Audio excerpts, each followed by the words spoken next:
A couple of months ago, in April, I think, I posted an ad on Fiverr saying, I'm going to tutor English for you. I'm going to speak English with you and try the usual tutoring English stuff. And then I get ghosted like nobody ordered for straight 2 months.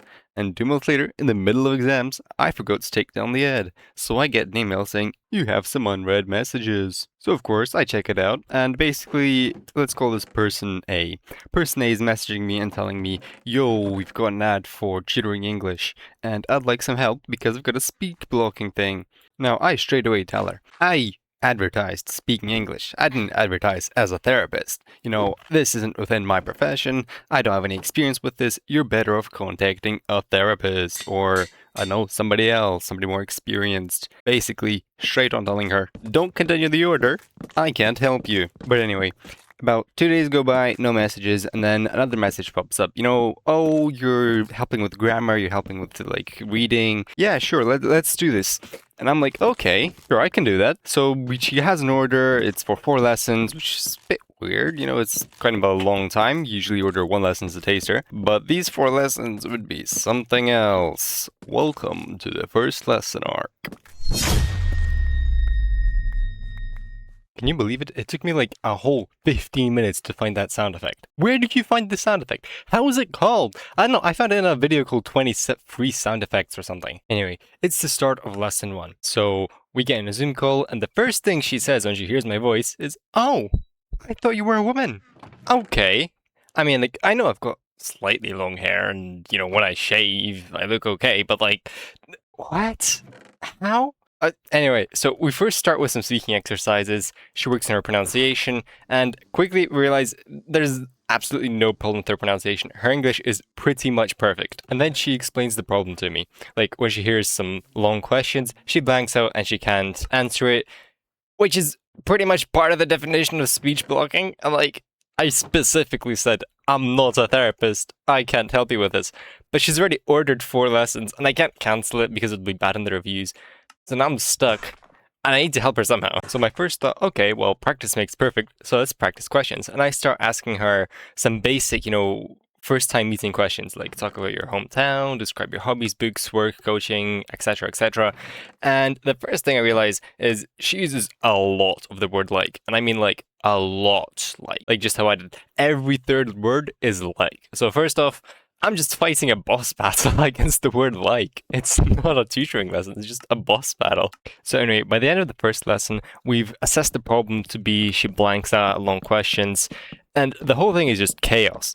Even in the first part of the lesson, like the first 2 minutes, me being misinterpreted as a woman, and then our whole conversation being steered into like this completely non-formal way of teaching, which is, I guess, is okay. It's a style, but not something I'm used to. Anyway, for the second lesson, I've prepared a couple of practice questions. I'm not going to do the sound effect thing. It's cringe a bit, and I can't be bothered to find another sound effect.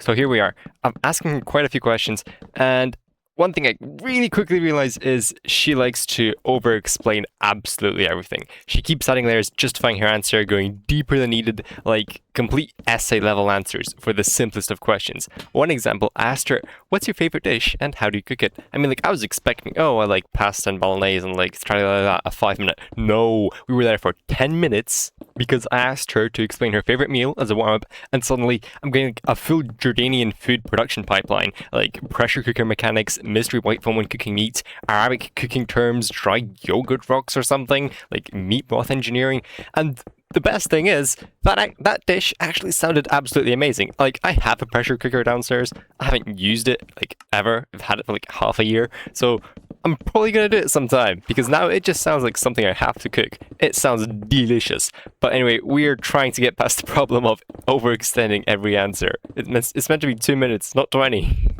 Now, this is not a standard. People don't usually answer 2-minute questions with 20-minute dialogues.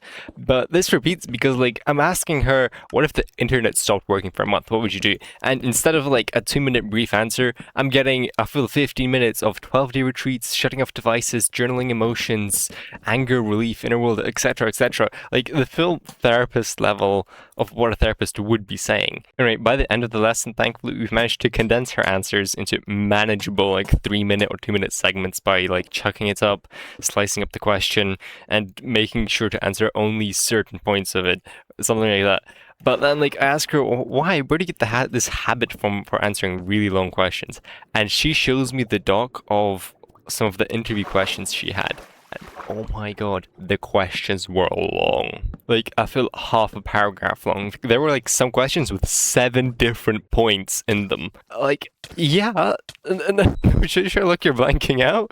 Of course, I didn't swear back then, but, like, that's what I thought. So, anyway, for lesson 3, we had to do something about that. And, like, throughout the entire duration of this, I have to keep slightly encouraging her, telling her, yeah, your English is good, because she thinks her English is bad.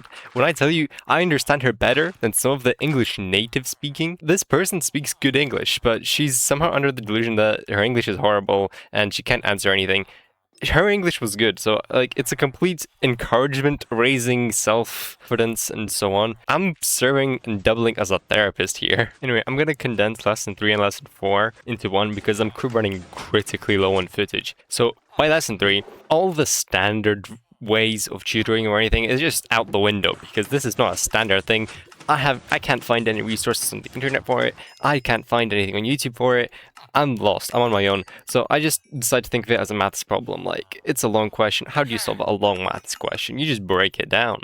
So I'm like, okay, break down the question, make like an anchor word for each part of the question so you remember the full question even though it's like half a paragraph long, and try to answer each anchor word with like one sentence.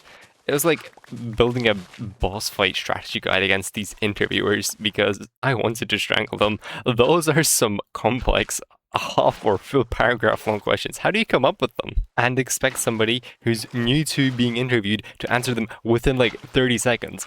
I can't read that question in 30 seconds. Anyway, midway through lesson 3 or part of lesson 4, we recognize her problem as overthinking. She tries to answer each part, give it justice, give it the full, complete treatment it deserves, but that's just not the way modern interview is done. Like, if you look at an Instagram reel, it's not a 20-minute breakdown. It's a 2-minute summary or a 1.5-minute summary, and then maybe it links to a YouTube video which explains it fully.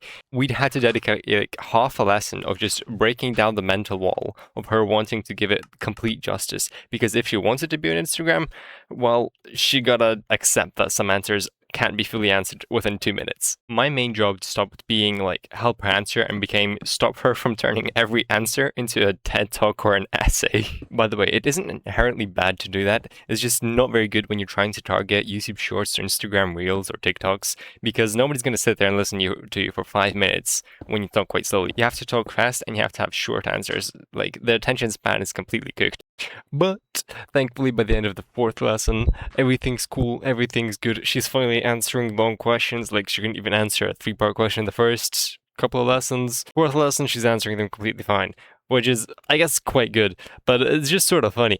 Meanwhile, just so you remember, all the time this is going on, I have exams.